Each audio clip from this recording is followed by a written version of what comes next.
गरुड़ पुराण का नाम तो हम सबने सुना है। एक ऐसा ग्रंथ जो उन रहस्यों पर से पर्दा उठाता है जिनके बारे में हम सब सोचते हैं, मृत्यु के बाद क्या होता है। आज हम इसी की गहराइयों में उतरेंगे और जानेंगे कि किसी के जाने के बाद पहले 13 दिनों में आत्मा के साथ आखिर होता क्या है। तो चलिए सीधे मुद्दे पर आते हैं और एक बहुत ही दिलचस्प सवाल से इस पूरे विश्लेषण की शुरुआत करते हैं, जिसका जवाब हमें सीधे गरुड़ पुराण में मिलता है। तो गरुड़ पुराण हमें बताता है कि मौत के साथ सब कुछ खत्म नहीं होता। असल में ये तो एक 13 दिन की लंबी यात्रा की शुरुआत है और इसका हर एक दिन, हर एक पल पहले से तय है। बड़ी अजीब बात है ना कि सफ़र की शुरुआत ही एक वापसी से होती है। होता यह है कि यम के दूत आत्मा को लेकर तो जाते हैं, पर ठीक 24 घंटे बाद उसे वापस उसी घर में छोड़ दिया जाता है जहां उसने अपना शरीर त्यागा था। अब उन 24 घंटों में होता क्या है? सोचिए, जैसे किसी की पूरी जिंदगी की फिल्म एक ही दिन में दिखा दी जाए। आत्मा को अपने सारे अच्छे बुरे कर्म यानी पाप और पुण्य सब कुछ दिखाया जाता है और यही लाइफ रिव्यू तय करता है कि आगे का रास्ता कितना मुश्किल या आसान होगा।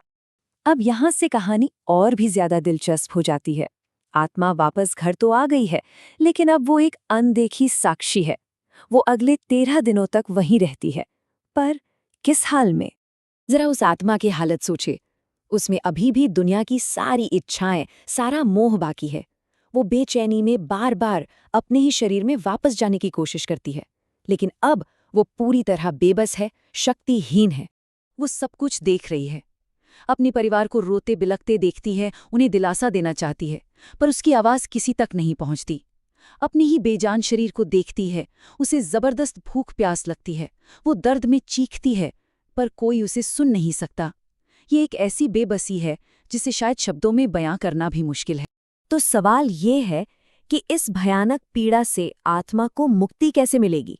वो इस बीच की दुनिया से आगे कैसे बढ़ेगी? यहीं पर गरुड़ पुराण एक बहुत ही खास रस्म, एक उपाय का जिक्र करता है। देखिए, यहाँ पर 2 रास्ते दिखाए गए हैं और फर्क जमीन आसमान का है। अगर पिंडदान नहीं किया जाता तो आत्मा हजारों साल तक यूं ही भटकती रहती है, तड़पती रहती है। लेकिन अगर पिंडदान किया जाए तो उसे एक नया शरीर मिलता है ताकि वो पितृलोक की अपनी आगे की यात्रा शुरू कर सके। मतलब ये रस्म सिर्फ एक परंपरा नहीं, बल्कि आत्मा की मुक्ति का एकमात्र जरिया है। तो ये पिंड आखिर है क्या? ये चावल के गोले होते हैं जो मृतक का परिवार 10 दिनों तक चढ़ाता है। लेकिन ये सिर्फ चावल के गोले नहीं हैं। ग्रंथ के मुताबिक इनका सीधा असर आत्मा पर होता है। एक तरह से ये उसके लिए फ्यूल का काम करते हैं। ये बहुत फैसिनेटिंग है। जो एक पिंड दिया जाता है वो 4 हिस्सों में बन जाता है।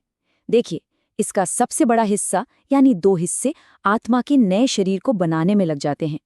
एक हिस्सा यमदूतों को मिलता है, शायद उनकी मेहनत के बदले, और जो आखिरी हिस्सा बचता है वो आत्मा को पोषण देता है, उसे ऊर्जा देता है। चलिए, अब आते हैं इस पूरे प्रोसेस के सबसे अद्भुत हिस्से पर। ये जो नया शरीर है, ये एक दिन में नहीं बनता। ये 10 दिनों में धीरे धीरे एक एक अंग करके तैयार होता है। ये एक तरह की डिवाइन क्रिएशन है। पहले दिन के पिंड से सिर बनता है, दूसरे दिन गर्दन और कंधे, तीसरे दिन दिल, और इसी तरह एक एक पिंड से पीठ, नाभि, और 9वें दिन तक बाकी अंग और इंद्रियां भी बन जाती हैं। 10वें दिन तक एक हाथ के बराबर का एक पूरा शरीर बनकर तैयार हो जाता है।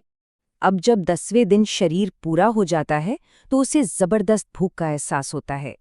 इसीलिए ये कहा गया है कि इस दिन जो पिंड दिया जाए उसके साथ मृतक का पसंदीदा भोजन भी होना चाहिए। ये एक तरह से उस नई देह में आत्मा की पहली इच्छा पूरी करने जैसा है। ठीक है, तो शरीर बन गया, भूख भी शांत हो गई। अब क्या? 11वें और 12वें दिन आत्मा अपने इस नए शरीर से भोजन करती है। ये दिन है तैयारी के। आगे एक बहुत लंबी और मुश्किल यात्रा है और उसके लिए ताकत इकट्ठा करने के। और फिर आता है 13वां दिन, वो दिन जब घर पर बिताया गए ये मुश्किल समय खत्म होता है। इस दिन महान प्रस्थान होता है और आत्मा की यात्रा का अगला अध्याय शुरू होता है। 13वीं को यमदूत वापस आते हैं और आत्मा को उसके पिंड से बने शरीर में अपने साथ ले जाते हैं। यहाँ से शुरू होती है यमलोक की यात्रा, और ये कोई छोटी मोटी यात्रा नहीं है।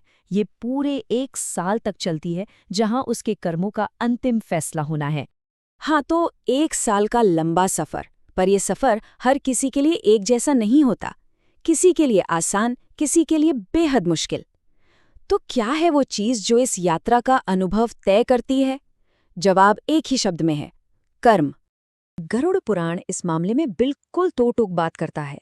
अगर किसी ने पुण्य का जीवन जिया है, अच्छे काम किए हैं, तो उसके लिए ये रास्ता आसान और सुखद होगा।